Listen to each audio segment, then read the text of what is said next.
Assalamualaikum warahmatullahi wabarakatuh. Selamat pagi. Akhirnya ya rasa penasaran para pecinta sepak bola ini sudah terjawab.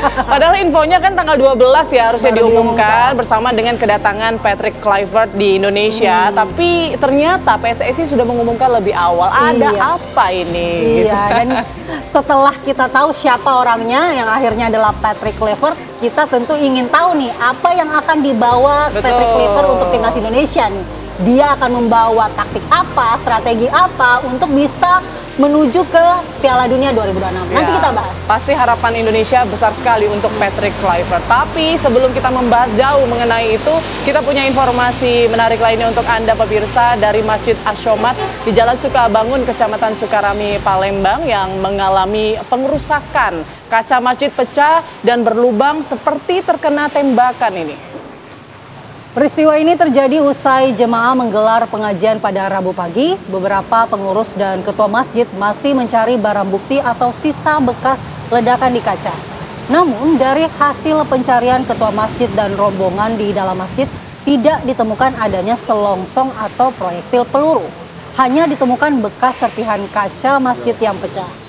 Pihak kepolisian dari Polsek Sukarami yang datang ke lokasi juga melakukan dan memeriksa ke beberapa saksi dan memeriksa CCTV di seputaran masjid.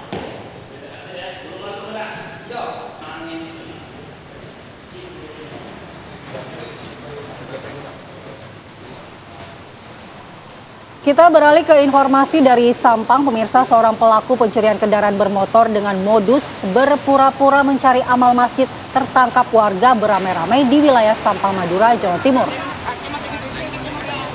Ya, inilah kondisi seorang pelaku pemirsa yang diduga mencuri kendaraan motor atau curanmor. Bisa dilihat ini kedua tangannya sudah diikat dan tertangkap oleh warga secara ramai-ramai. Video ini adalah video yang berada di halaman rumah warga dan pelaku yang sudah mengalami babak belur di wajahnya tersebut ini masih sempat mengelak pemirsa saat ditanya masyarakat atas aksi yang dilakukannya. Petugas kepolisian yang mendapatkan informasi dari warga kemudian langsung datang ke lokasi dan menangkap pria tersebut. Informasi dari polisi, pelaku ini beraksi dengan modus berpura-pura untuk mencari amal masjid. Namun ketika diketahui sepeda motor tak ada pemiliknya, pelaku kemudian bergerak untuk membobol kendaraan korban.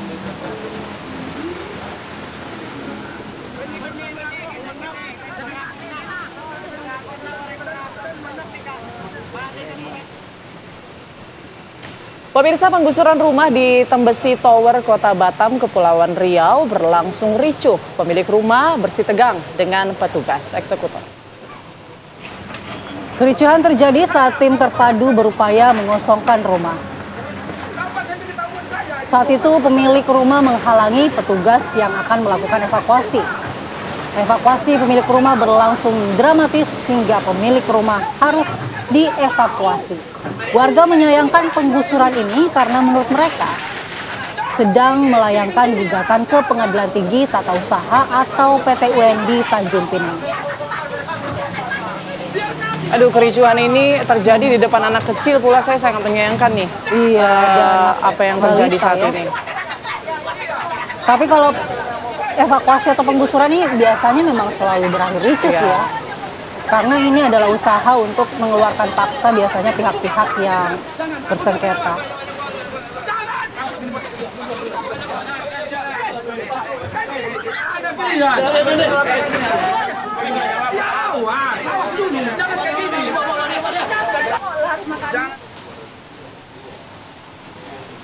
Kita kembali ke Jakarta, pemirsa. Seorang pelajar sekolah dasar terlindas mobil di kawasan Kembangan, Jakarta Barat.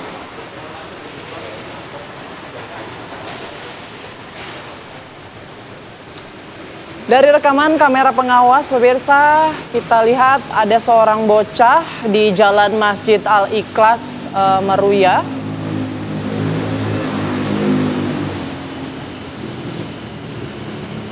Ini lokasinya ada di Jalan Masjid Al-Ikhlas, Meruya Selatan. Ini tampak berjalan lalu kemudian berhenti dan terlihat berjongkok seperti mengikat tali sepatu. Lalu tidak lama berselang, mobil yang sebelumnya terparkir ini bergerak dan menabrak serta melindas bocah tersebut. Akibat insiden ini pemirsa, korban mengalami luka parah di bagian kepala dan masih mendapatkan perawatan di Rumah Sakit Bakti. Kasusnya ini sudah ditangani Unit Laka Lantas Satuan Wilayah Jakarta Barat.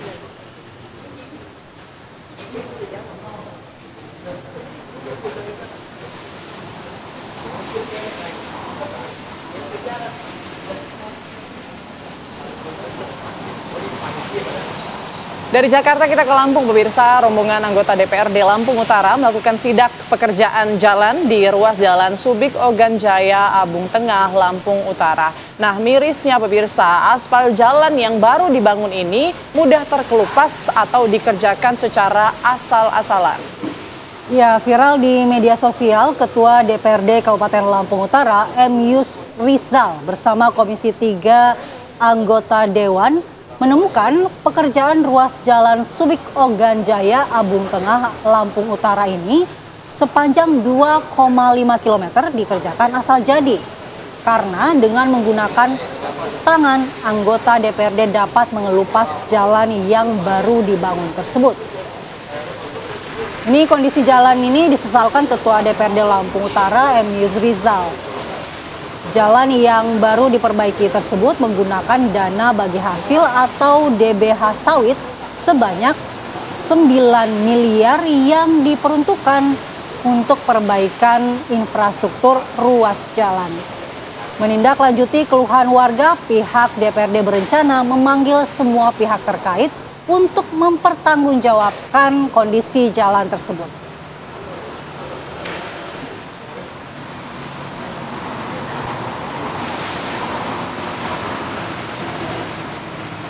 Ya, ini dengan tangan aja bisa dikelupas ya, bagaimana dengan kendaraan-kendaraan besar. Betul. Nah, ini harus diaudit nih pimpinan proyeknya. Ini pasti ada nih dengan korupsi ya. Yang kurang. Soalnya ada saja. Ini kan jadi akses utama juga ya, pastinya warga harusnya antusias, tapi justru warga menemukan faktanya jalannya ini dikerjakan secara asal-asalan. Yang penting jadi gitu, yang penting beres, terlihat bagus, masalah ketahanannya, nah itu masih perlu dipertanyakan. Jadi sia-sia ya jadinya.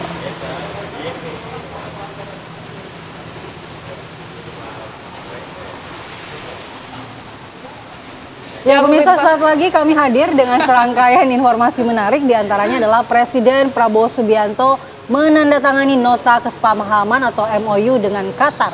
Informasinya akan kami hadirkan saat lagi. Apa kabar Indonesia Pagi pemirsa? Presiden Prabowo Subianto menandatangani nota kesepahaman MOU dengan Qatar. MOU ini menandai langkah strategis Qatar sebagai investor asing pertama yang mendukung program Presiden Prabowo Subianto, yaitu pembangunan 3 juta rumah. Dengan penandatangan nota kesepahaman itu, Qatar akan mendanai pembangunan 1 juta rumah. Investasi dari Qatar akan difokuskan pada pembangunan hunian vertikal, seperti rumah susun dan apartemen di kawasan perkotaan. Sementara untuk lokasi pembangunannya masih akan dibahas lebih lanjut.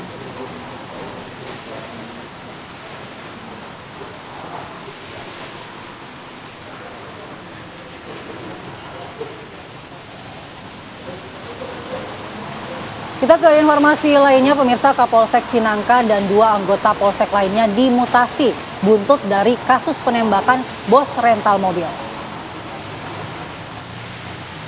Kapolsek Cinangka AKP AIK dan anggotanya Brigadir DA serta Bribka DI dimutasi ke bagian pelayanan markas atau Yanma Polda Banten. Mereka ini dimutasi berdasarkan surat telegram Kapolda Banten pada tanggal 7 Januari 2025 tentang mutasi personil di lingkungan Polda Banten.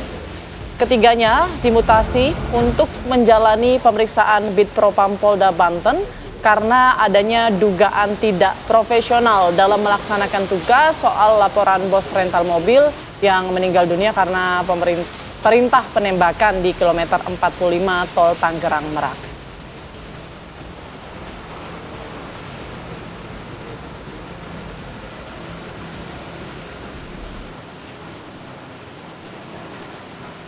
Pemirsa, pimpinan KPK mendatangi kantor Kejaksaan Agung Republik Indonesia untuk membahas sejumlah poin yang berhubungan dengan pemberantasan korupsi pada Rabu pagi.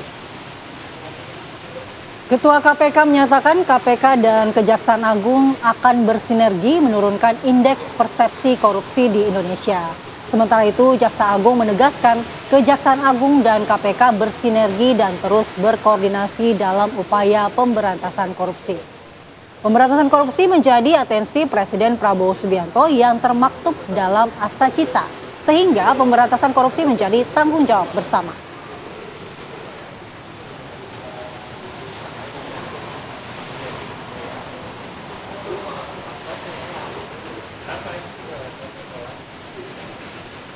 Sementara itu, pemirsa, penggeledahan kediaman Sekretaris Jenderal PDI Perjuangan Hasto Kristianto oleh penyidik Komisi Pemberantasan Korupsi disebut sudah sesuai dengan prosedur.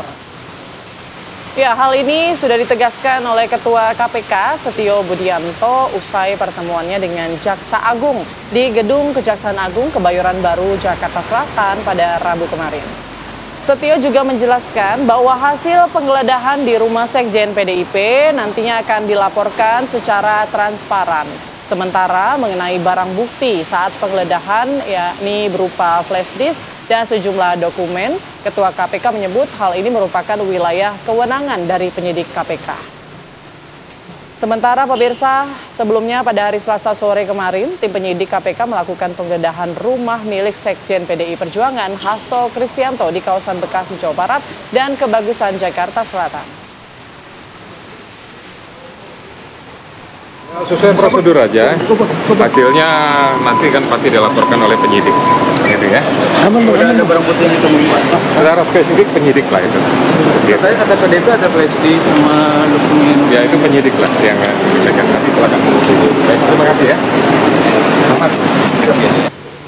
Nah, informasi yang ini sempat menjadi heboh juga ya di tengah masyarakat kita dan juga internasional soal virus HMPV. Tapi Menteri Kesehatan Budi Gunadi Sadikin sudah memastikan bahwa virus Human Metapneumovirus atau HMPV ini bukanlah virus baru, pemirsa, melainkan virus yang sudah lama, sudah beredar sejak tahun 2001 di seluruh dunia termasuk di Indonesia. Ya, Menkes juga mengatakan kabar virus yang tengah merebak di Cina bagian utara ini bukanlah virus HMPV, melainkan virus influenza biasa, yakni virus H1N1.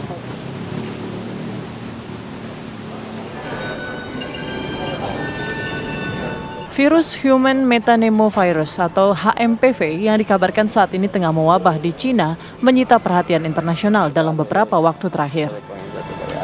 Virus ini masuk dalam kategori virus yang menyebar dengan sangat luas dan cepat, khususnya di Cina bagian utara, namun resikonya tidak seberat COVID-19.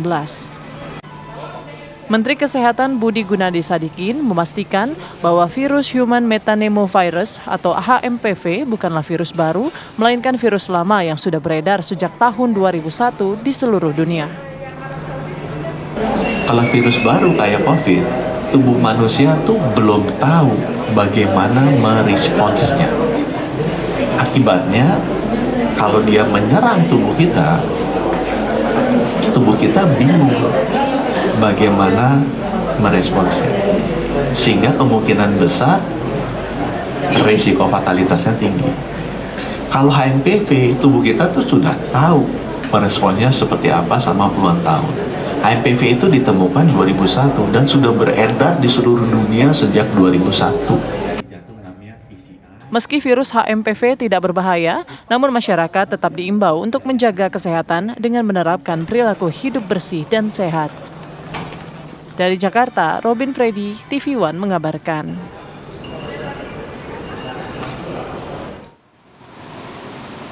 Ya Putri, kalau kita lagi di jalan terus ada sekelompok orang yang membawa senjata tajam, pasti kita was-was ya. Nah, ini yang terjadi di masyarakat Ambarawa, Kabupaten Semarang yang dibuat geram dengan adanya sekelompok remaja yang berkeliling dengan membawa senjata tajam. Informasinya akan kami hadirkan setelah jeda, tetaplah di Apa Kabar Indonesia Pagi. Ya, Anda kembali di Apa Kabar Indonesia Pagi. Pemirsa, pihak kepolisian dari Polres Metro Jakarta Utara menetapkan 5 orang menjadi tersangka atas pengeroyokan terhadap seorang wanita di Pluit Selatan, Penjaringan, Jakarta Utara. 5 orang tersangka ini, pemirsa, merupakan satu keluarga. Ya, pasca pengeroyokan terhadap seorang wanita berinisial EK, 41 tahun, yang terjadi pada Minggu dini hari lalu, polisi akhirnya menetapkan 5 orang sebagai tersangka yang merupakan satu keluarga.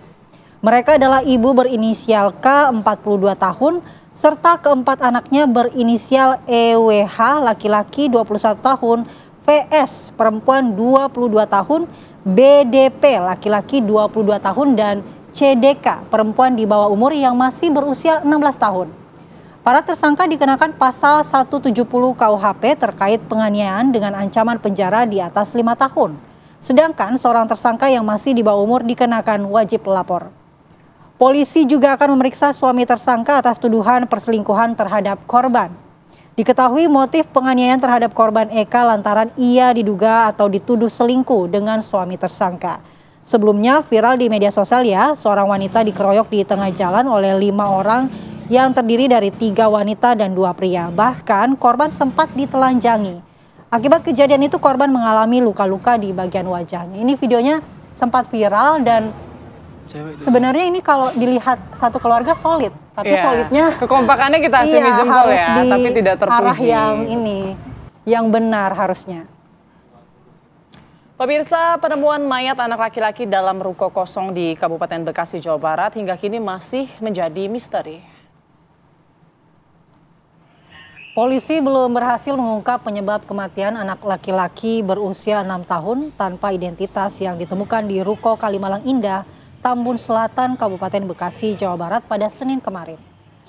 Sebelum ditemukan tewas, warga sekitar mengaku sempat melihat korban bersama orang tua yang merupakan seorang tunawisma yang kerap diajak mengamen di perempatan lampu merah tidak jauh dari lokasi tempat korban ditemukan.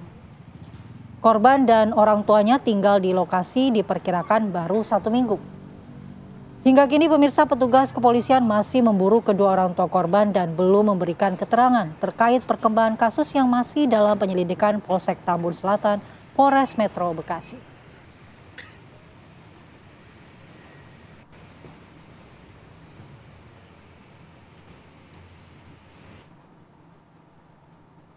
Nah, ini pemirsa yang sering meresahkan masyarakat Ambarawa, Kabupaten Semarang. Jadi masyarakat di sana geram dengan adanya sekelompok remaja yang berkeliling dengan membawa senjata tajam. Warga yang resah mengejar dan menangkap pembawa sajam. Aksi kejar-kejaran warga dan kelompok pemuda ini pun viral di media sosial. Inilah aksi kejar-kejaran antara warga dan para remaja, pemirsa. Dalam video amatir ini terlihat pemuda bergeboncengan sepeda motor dengan membawa senjata tajam berukuran besar dan diseret di Jalan Tambak Boyo, Kecamatan Ambarawa. Dalam video, para pemuda ini terlihat tertabrak mobil yang dikendarai perekam kejadian tersebut. Meski sempat terjatuh, namun para pemuda ini tetap berupaya melarikan diri. Namun warga berhasil menangkap mereka di area alun-alun Tambak Boyo. Anggota Polsek Ambarawa yang datang ke lokasi kejadian kemudian mengamankan pelaku yang masih berstatus pelajar di salah satu SMK di Kabupaten Semarang. Polisi juga mengimbau untuk orang tua pelaku agar selalu mengawasi pergaulan anak-anaknya agar tidak terpengaruh pergaulan negatif.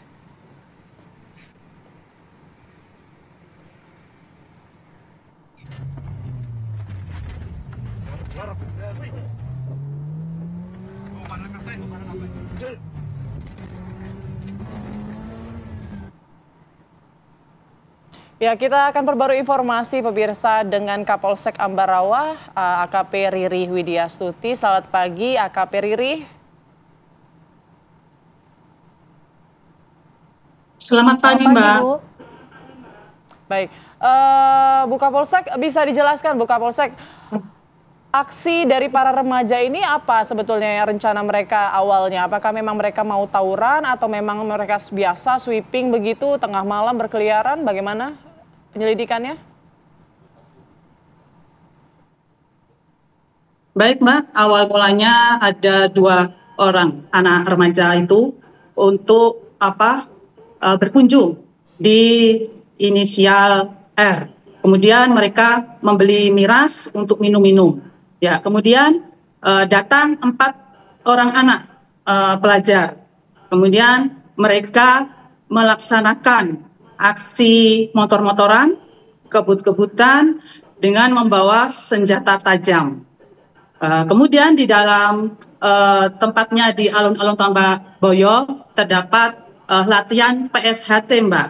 Nah, di situ mereka untuk senjatanya itu diacung-acungkan, kemudian dikejar sama warga.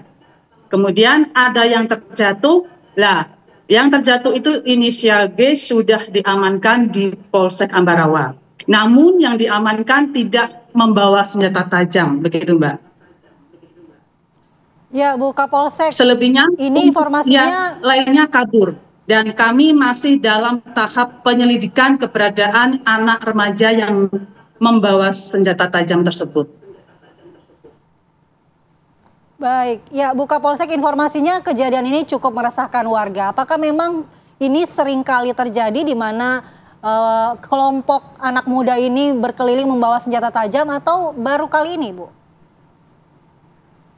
Ya, Mbak, baik, Mbak, untuk kejadian tersebut berkeliling membawa senjata tajam di wilayah Ambarawa baru kali ini terjadi, itu, Mbak.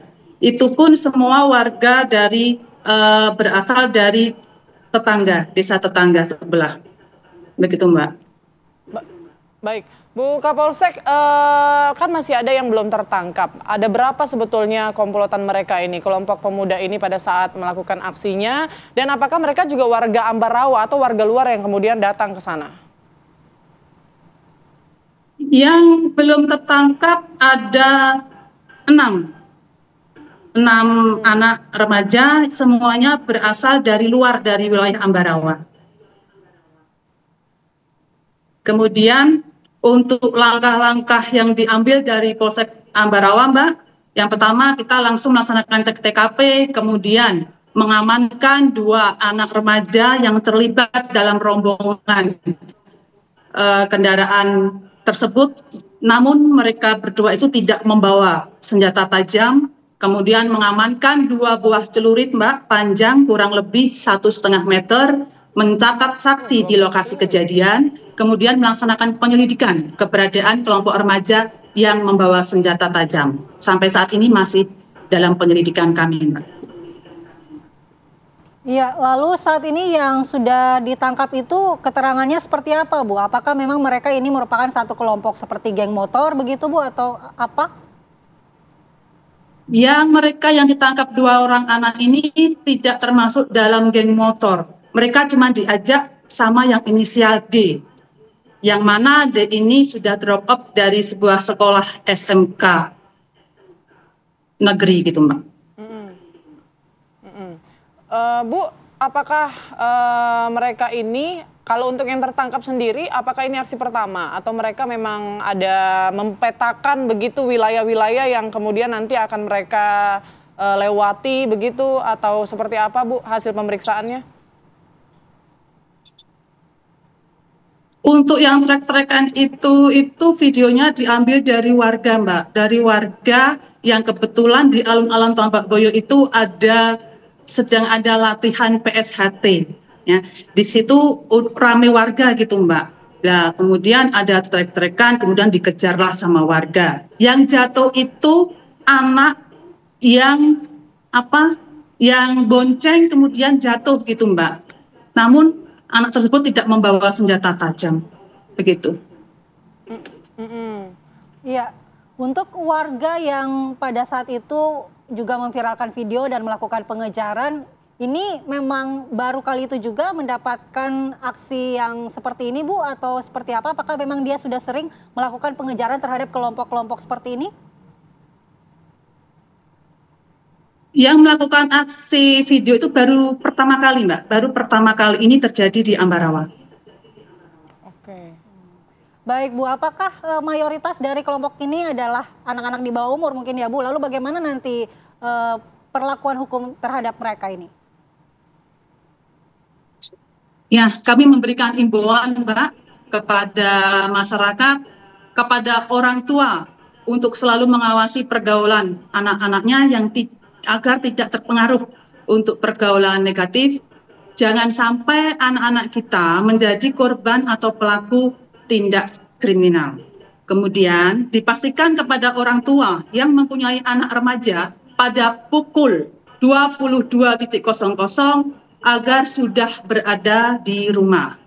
Kemudian laporkan jika Anda melihat, mengetahui warga yang membawa atau menyimpan senjata tajam sebagai sarana tawuran.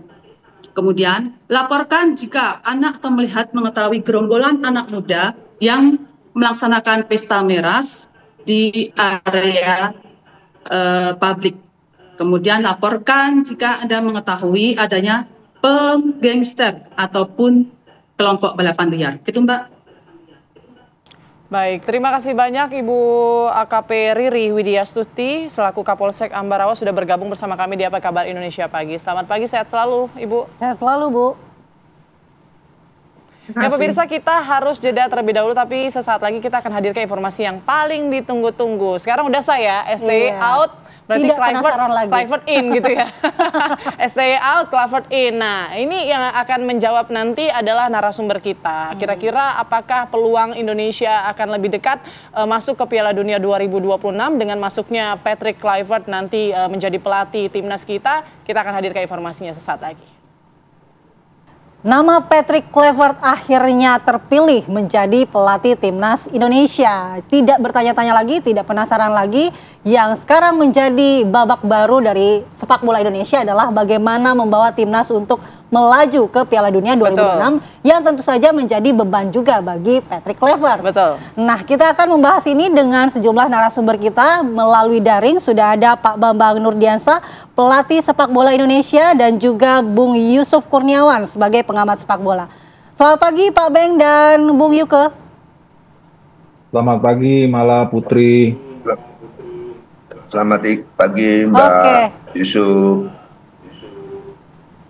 Oke, Pak Bambang, mungkin kita ke Pak Bambang dulu nih. Sebagai seorang pelatih, bagaimana Anda melihat sepak terjang dari Patrick Kluivert ini, meskipun mungkin karirnya mentereng nih di dunia pemain, tapi sebagai pelatih mungkin belum bisa dibuktikan kecemerlangannya. Bagaimana Pak Bambang melihatnya? Yang pertama, pelatih ini kan dari Belanda, pemain kita juga banyak dari Belanda. Terus pelatih ini juga kan didukung dengan 2 asisten yang juga cukup pengalaman. Artinya ya saya sebagai praktisi pelaku sepak bola yang mengharap dengan pelatih baru ini tim nasional kita lebih baik lagi dari sebelumnya. Kan pelatih yang dari Belanda, diasporanya juga kebanyakan dari Belanda. Mudah-mudahan sih lebih cepat bekerja sama dengan baik dengan pelatih yang baru, karena memang pelatihnya kan dari Belanda. Saya sebagai pelatih atau pelaku sepak bola harapannya sih tim ini akan lebih bagus daripada sebelumnya gitu. Oke, optimis tim ini akan lebih bagus ya Coach. Tapi Coach, kalau kita bandingkan, ini kan pelatihnya dari Belanda. Oke lah, mungkin pemain Belanda, pemain diaspora kita banyak dari sana begitu. Tapi kan mereka bermain dengan strategi Asia, permainan Asia selama ini yang diajarkan atau yang dilatih begitu oleh Coach Sintayong. Nah, apakah nanti transisi atau adaptasinya ini akan sulitkah kira-kira untuk dari permainan Asia ke total football misalnya? Apa akan lebih mudah dengan banyaknya diaspora kita dari sana? Harusnya tidak. Kemarin saya juga sudah bicara atau kita ngomong-ngomong sama Yusuf bahwa dengan pelatih Belanda ini sebetulnya mereka justru kembali dari cara-cara main yang sebenarnya. Tidak sulit sebetulnya. Yang saya bilang kemarin justru yang agak beradaptasi itu mungkin pemain lokalnya. Tapi kalau pemain Belandanya atau diasporanya sebetulnya dia balik, tinggal mengembalikan aja cara main yang selama ini dia dapat di Belanda sana. Saya pikir begitu. Ya Coach, mungkin Patrick Kluivert ini haruskah merombak total apa yang sudah diajarkan oleh Sintayong atau hanya menambahkan sedikit inovasi-inovasi begitu dengan gaya bermain Eropa? Selama ini biar Sintayong kan juga cara mainnya cara pemain Eropa, karena diasporanya kan anak rata-rata Eropa gitu. Saya pikir berubah total tidak, cuma memperbaiki yang kurang diperbaiki, yang sudah bagus saya pikir ditingkatkan. Kan ini waktunya tidak banyak untuk Patrick gitu loh. Jadi saya pikir perubahan secara ini tidak, hanya melanjutkan, dan mungkin yang lebih jelas itu adalah komunikasi yang mereka lakukan nanti, karena sekali lagi pelatih tim Belanda, pemainnya rata-rata dari sana, tidak sulit menurut saya untuk kedua ini ya, pelatih dan pemain. Baik. Oke, saya mau ke Bung Yuka. Bung Yuka, ini udah pasti ya, karena sudah dirilis sama PSSI juga bahwa Kluivert in begitu ya, STY out begitu. Tapi ini yang tidak terduga adalah harusnya PSSI kan mengumumkan ini tanggal 12, menunggu Kluivert datang begitu. Tapi ternyata diumumkan lebih awal. Nah, kalau Bung Yuka sendiri melihat ada apa ini sebenarnya kok lebih awal menjawab pertanyaan publik soal siapa pengganti STY. Tapi nanti ditahan dulu jawabannya ya Bung Yuka. Kita akan kembali sesaat lagi, usai jeda berikut kami akan kembali. Anda kembali di Apa Kabar Indonesia Pagi, saya mau langsung ke Bung Yuke. Bung Yuke, ini lebih awal diumumkan Patrick Kluivert untuk menjadi pengganti Coach Sintayong. Nah, menurut Anda ada apa sebetulnya? Kenapa PSSI tiba-tiba mengumumkan lebih awal? Apakah untuk meredam keramaian di sosial media soal pertanyaan-pertanyaan soal siapa pelatih selanjutnya, atau bagaimana menurut pandangan Anda? Masih belum move on ya. Kalau saya pikir sih itu soal timing aja sih sebetulnya, karena kan media luar sudah lebih dulu membocorkan, jadi akhirnya dipercepat lah pengumumannya. Itu juga yang saya sayangkan sih ya. Harusnya PSSI terbuka aja waktu press con, kalau memang sudah sudah pasti ya diumumkan aja. Toh tidak lama setelah Pak Ketua Umum melakukan press con, muncul itu ya ciutan dari Fabrizio Romano gitu. Jadi, tapi itu bukan satu hal yang penting lah ya. Yang penting sekarang kita menatap ke depan, bagaimana dengan situasi baru seperti ini, kita responnya seperti apa. Karena yang paling urgent itu sekarang kita nih terpecah seolah-olah ya di publik. Ada yang STY lover yang nggak mau tahu dengan pergantian ini, kemudian menyerang akun-akun pemain diaspora gitu kan. Kemudian juga ada upaya-upaya untuk memotongkan GBK dan segala macam. Itu yang saya kira aksi-aksi yang perlu kita luruskan gitu ya. Itu yang sangat penting, karena pelatih datang dan pergi itu biasa. Kita respect dengan apa yang telah dicapai oleh STY, tapi kita juga harus respect juga dengan keputusan dan pertaruhan yang diambil oleh Ketua Umum dengan melakukan pergantian pemain. Jadi kita jangan sampai melukai timnas kita gitu. Kita tetap harus memberikan support. Betul. Tadi apa yang dikatakan Coach Bambang tuh benar sekali. Sekarang tinggal bagaimana Patrick Kluivert dan timnya cepat-cepat ya melakukan konsolidasi, terutama terhadap para pemain kita ya, untuk segera menuangkan ide dan gagasannya. Memang waktunya nggak banyak, waktunya memang relatif singkat. Nah, karena waktu yang singkat ini dengan kesamaan kultur, karena mayoritas pemain diaspora kita tuh dari Belanda, diharapkan bisa langsung Patrick Kluivert nih bisa nyetel gitu. Gimana caranya dengan waktu yang singkat, karena nanti mengumpulkan pemain paling 5-6 hari paling lama gitu ya sebelum pertandingan melawan Australia di game officially pada bulan Maret nanti ya, di mana itu sebagai ujian awal. Nah, Patrick harus segera dari sekarang nih melakukan komunikasi dengan pemain diaspora di Belanda, kan mereka berada di Eropa semua tuh. Jadi cepat sekarang menjalin komunikasi, membuat kesamaan visi gitu ya. Mungkin nanti prakteknya tinggal di Indonesia bagaimana Patrick ini melakukan adaptasi, perkenalan, penyesuaian, persamaan dengan para pemain domestik kita gitu. Jadi memang yang paling krusial nih bagaimana menyatukan visi pemain domestik kita, karena kalau pemain diaspora mungkin tadi di Coach Bambang sudah jelaskan nggak akan sulit ya, karena mereka tinggal mengulang aja materi permainan mereka seperti yang mereka kenal, bagaimana Belanda dengan permainan menyerangnya misalnya seperti itu. Jadi lebih ke taktikal sih kalau dengan pemain-pemain diaspora. Tapi kalau dengan pemain-pemain domestik kita itu yang penting ya, bukan cuma taktikal juga, tapi chemistry harus dibangun ya. Gimana caranya supaya para pemain lokal ini bisa cepat memahami keinginan baru ataupun filosofi baru dari Patrick Kluivert gitu sih. Ya Bu Yuke, kalau begitu artinya untuk chemistry sendiri mungkin akan lebih cepat blend dengan pemain-pemain diaspora yang sudah ada saat ini karena memang mayoritas adalah Belanda begitu. Tapi bagaimana dengan taktik atau strategi yang akan diberlakukan untuk durasi yang beberapa waktu lagi ini akan menghadapi Australia? Apa yang pertama kali yang harus dilakukan oleh seorang Patrick Kluivert ketika sudah bertemu dengan para pemain timnas ini? Ya, saya kira ini juga sudah menjadi bagian kalkulasi penunjukan Patrick Kluivert ya dalam waktu yang sangat singkat gitu ya. Ini sudah dihitung nih risiko-risikonya gitu. Jadi kita tidak bisa menjudgment ataupun juga tidak bisa menjadi pesimis kemudian dengan persiapan yang terbatas. Kita tetap harus optimis karena memang ini waktu yang tersedia. Jadi seperti yang tadi saya bilang, Patrick Kluivert-nya harus cepat ya beradaptasi dengan para pemain karena dia sebagai sosok yang baru datang gitu.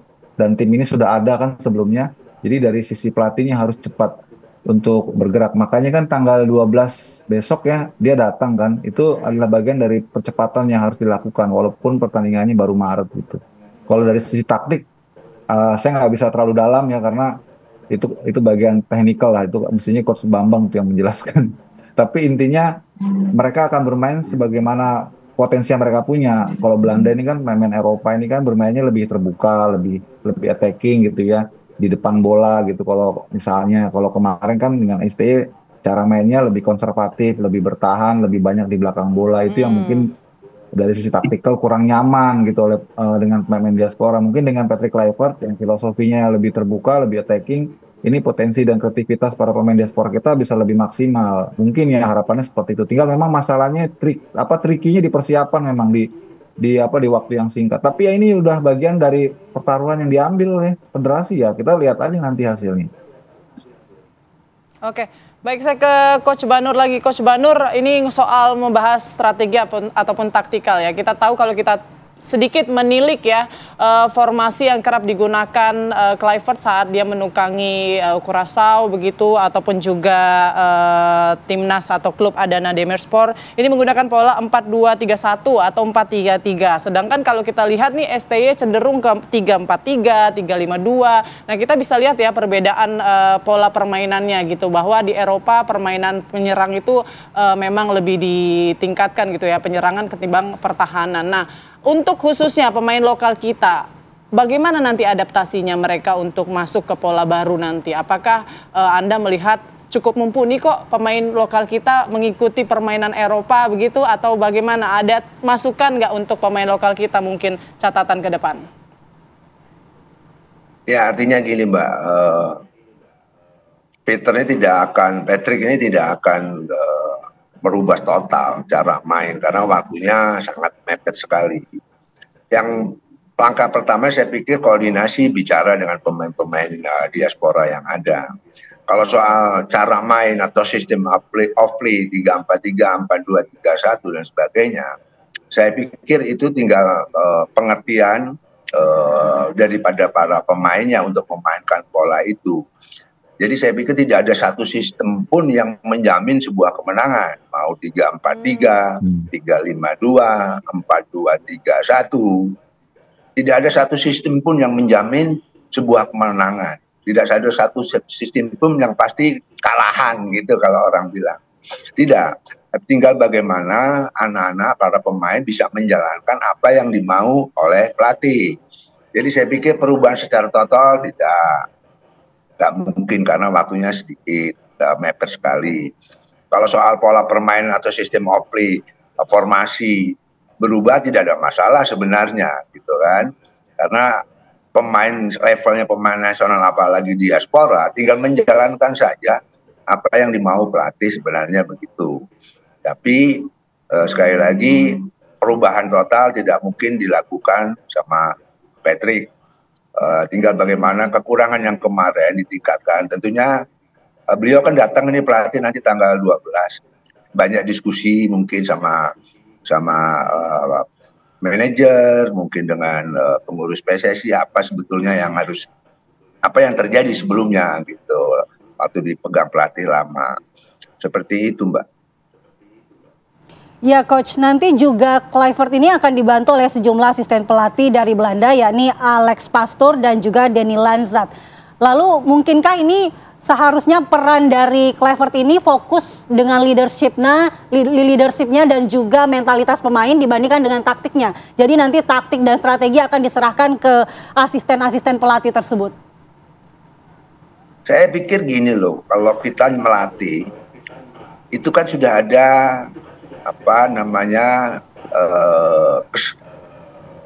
rapat pertemuan dengan asisten pelatih, apa maunya head coach, ya. Di situ kita diskusikan dengan tentunya dengan masukan-masukan dari para asisten itu. Jadi apa yang akan dilakukan nanti itu sebuah kerjasama antara head coach dengan asisten-asisten itu. Jadi menurut saya bukan timnya saja yang kerjasama atau mereka yang bermain aja pemainnya, tetapi behind the team itu juga harus kompak. Bagaimana melakukan persiapan-persiapan, bagaimana membuat sebuah program, tentunya disesuaikan dengan situasi dan tim nanti yang akan dihadapi seperti itu. Oke.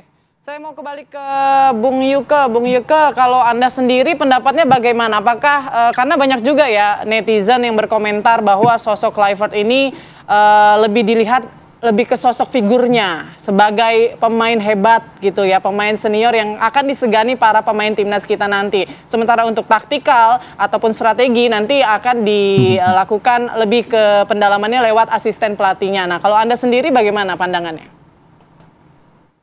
Iya, itu mungkin saja karena memang dari CV-nya kan Patrick Kluivert nih kurang mentereng lah ya.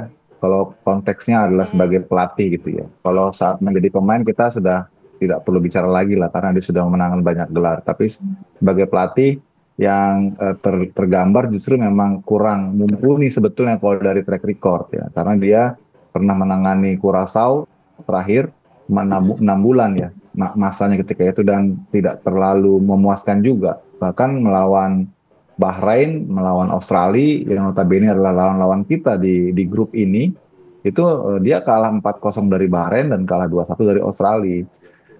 Itu kan potret bahwa dia sepertinya didatangkan karena memang lebih karena figurnya sebetulnya, karena figurnya. Diharapkan figurnya ini bisa dihormati karena bagaimanapun dia adalah salah satu legenda Belanda yang direspek lah ya oleh pemain-pemain diaspora yang rata-rata nih pemain muda kan ya. Jadi memang lebih ke sisi itunya sih, leadershipnya sih ya, lebih sisi ke kebintangannya, ke figurnya gitu, yang diharapkan bisa mengontrol ruang ganti. Karena kan persoalan yang tidak kalah penting dari seorang pelatih bagaimana kepemimpinannya di ruang ganti. Isu gitu. Ruang ganti ini dan ya. Ini yang juga dibahas ini yang kemarin itu menjadi titik lemahnya STI atau menjadi kekurangannya STI karena dia tidak bisa melebur dengan kultur mayoritas pemain-pemain diaspora asal Eropa gitu ya, dengan kultur dia dari Asia Timur yang kelihatannya nggak match gitu ya, agak kaku, kurang humanis misalnya gitu ya, membuat akhirnya pemain Eropa ini rasanya kurang nyaman gitu ya, apalagi kalau diskusi tentang taktikal kan agak sulit. Di timnas kemarin kan itu STI nggak bisa bahasa Indonesia, nggak bisa bahasa Inggris, jadi dia perlu penerjemah bahasa Indonesia, perlu penerjemah bahasa Inggris. Dia asistennya itu ada 9, 2 diantaranya itu penerjemah. Jadi betapa rumitnya kan ya jembatan komunikasi itu, padahal ini permainan grup gitu ya yang perlu komunikasi intens. Itu yang saya kira menjadi salah satu pertimbangan penting dari federasi kemudian untuk menggantikan STI dengan segala perjudiannya gitu. Iya, Bung Yuke, kalau memang satu kendala sudah disingkirkan yakni masalah komunikasi karena ini sudah sama-sama pemain Belanda begitu, lalu apakah ini membuka peluang lebih besar untuk bisa lolos ke Piala Dunia 2026 kalau kita berbicara kalkulasi kemungkinan ya, Bung? Nggak ada yang jamin ya, nggak ada yang jamin. Cuma saya kok melihat nih Pak Erick ini memainkan intuisinya sebagai pebisnis ya. Karena dia ini kan memang lebih core-nya kan di bisnismen gitu ya, yang kebetulan memang penggila sepak bola gitu. Jadi dia kombinasikan tuh keputusan-keputusannya sebagai pebisnis sama kepentingan tim nasional ini gitu. Mengapa? Karena mungkin dari analisanya dan juga timnya, dengan diskusi dengan timnya, dia melihat STI ini bagus, tapi nggak cukup kalau untuk meloloskan tim ini ke Piala Dunia. Jadi dia ambil ambisi keputusan kita yang nggak lebih besar populer ya. yang beresiko. Iya, dia ngerasa kita juga akun STI ini bagus ya. Proses yang dia jalani bagus, tapi dalam perjalanan dan dinamika terakhir dia lihat sepertinya nggak cukup untuk meloloskan tim ini gitu ke Piala Dunia. Ini pendapat pribadi ya, dengan intuisi yang tadi saya katakan dia sebagai pebisnis. Jadi dia harus ambil momentum. Bagaimana caranya nih percepatannya harus dilakukan. Karena kalau mempertahankan STI, pertama ada dinamika di ruang ganti yang nggak terselesaikan. Kedua, mungkin saja taktikalnya akan mudah dibaca lawan karena dari laga-laga yang sudah kita lewati itu mudah sekali dibaca, apalagi dia berganti-ganti ini kan strategi kan, itu yang kelihatannya menurut Pak Erick ini kayaknya nggak bisa nih kalau ini terus-terusan gitu ya. Jadi dia ambil langkah yang nggak populer karena dia pikir kan kalau pebisnis itu kan pasti ada feeling juga kan, termasuk saat interview dia kenapa Pak Erick katakan dilakukan di tanggal 25 Desember itu saat Natal, dia mau lihat bagaimana komitmen seseorang yang ingin serius gitu menangani timnas. Ternyata Patrick datang gitu ya, walaupun sempat ada cibiran-cibiran juga. Natal aja ditinggalin, gimana timnas gitu misalnya ya. Tapi itu salah satu bukti bentuk dari Pak Erick ingin face to face dan merasakan feelingnya. Itu kan orang-orang pebisnis kan biasa gitu. Kalau mau dealing kan dia harus ketemu dulu tuh sama orangnya, dilihat gitu kan. Itu kan intuisi-intuisi yang kita nggak bisa jangkau ya. Itu dari feelingnya dia gitu. Oh, dia ngerasa kayaknya bisa nih gitu. Akhirnya ya itulah terjadi keputusan seperti sekarang gitu. Ya, mungkin kayaknya yang Natal datang kemarin Kluivert gitu ya, Bung Yuko ya. Jadi kemudian sudah ada lah kode-kode yang ditunjukkan di beberapa bulan atau pekan lalu begitu soal kedatangan Kluivert. Kemudian ada dugaan-dugaan netizen dan ternyata terbukti sudah dirilis juga bahwa Kluivert menjadi pelatih pengganti Coach Sintayong. Terima kasih banyak Bung Yuko dan juga Coach Banur sudah bergabung bersama kami di Apa Kabar Indonesia Pagi. Selamat pagi dan sehat selalu.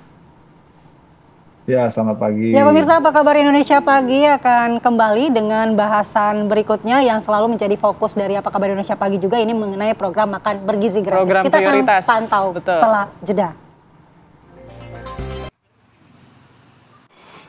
Anda kembali di Apa Kabar Indonesia Pagi, pemirsa. Ada banyak cara yang dilakukan tim Satuan Pelayanan Pemenuhan Gizi Badan Gizi Nasional Kecamatan Panakukang 1 dalam memotivasi siswa-siswi dalam menerima program makan bergizi gratis. Salah satunya anak-anak yang menghabiskan makanannya akan diberikan hadiah. Ada sebanyak 286 siswa sekolah dasar Impres Tamamau 4 Kecamatan Panakukang, Kota Makassar yang menerima program makanan bergizi gratis yang dilaksanakan Satuan Pelayanan Pemenuhan Gizi Badan Gizi Nasional.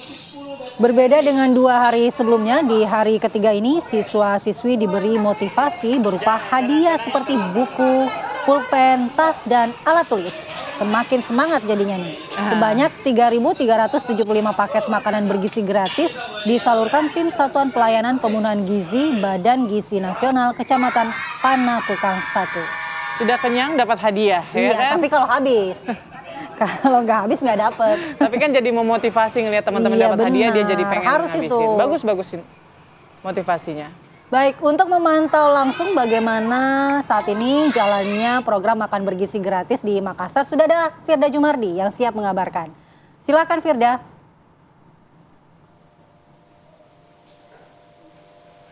Ya, Andi Kumala, Putri dan juga pemirsa, program makan bergizi gratis ini sudah memasuki hari keempat.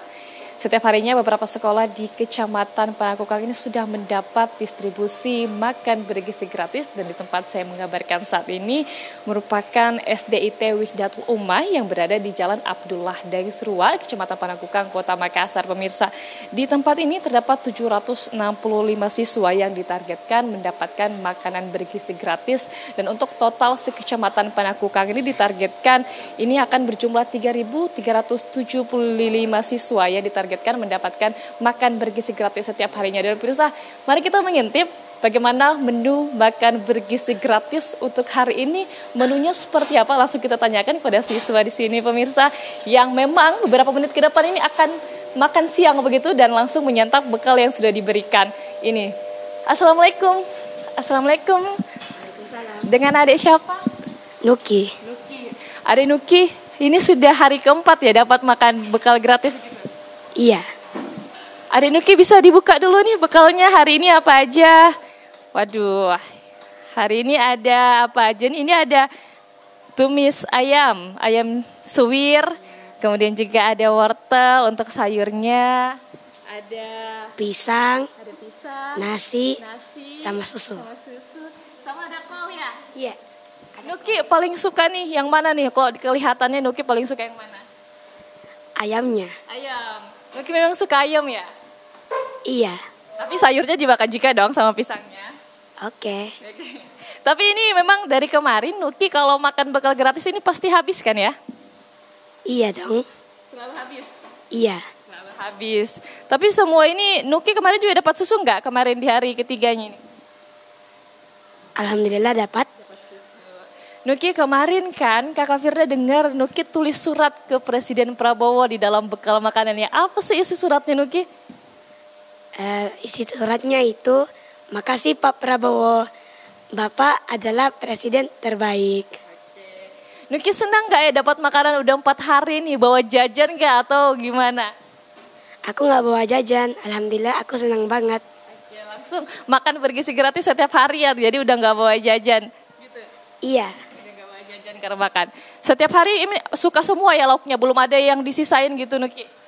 Belum ada. Belum ada, jadi suka semua sama 4 hari ini lauknya gitu? Iya gitu. Oke Nuki, nanti kita lanjut nih makan bareng di makan siangnya nanti untuk beberapa menit ke depan. Dan pemirsa, dari pantauan kami, ini di siswa ini ada yang menuliskan surat begitu ke Prabowo untuk mengucapkan terima kasih. Kita berharap agar ke depannya program makan bergizi gratis ini berjalan dan menyeluruh ke seluruh pelosok Indonesia agar semua siswa dapat merasakan bagaimana baiknya dari program makan bergizi gratis ini. Demikian Andi Kumala Putri, kembali ke Jakarta. Baik, terima kasih Firda Jumardi mengabarkan langsung dari Makassar, Sulawesi Selatan. Waduh, saya pagi-pagi ini kebetulan belum sarapan. Ngelihat adik-adik ini sarapan jadi lapar jadi juga nih malah. Menggugah selera juga ya. Ya, kita harus pamit ya. Itu sekaligus menjadi informasi penutup kita di Apa Kabar Indonesia Pagi. Tapi jangan kemana-mana, tetap setia bersama TV One karena ada beragam informasi menarik lainnya. Di antaranya ini hari ini ada sejumlah daerah yang KPU daerah akan menetapkan siapa kepala daerah, baik itu gubernur, wakil gubernur, kemudian bupati, wakil bupati, dan wali kota, wakil wali kota terpilih yang akan diumumkan pada hari ini, termasuk salah satunya adalah daerah Jakarta. Sesaat lagi pemirsa jangan kemana-mana. Akhir kata saya Putri Windasari. Saya Andi Kumala, sampai jumpa dan selamat beraktivitas. Sampai jumpa.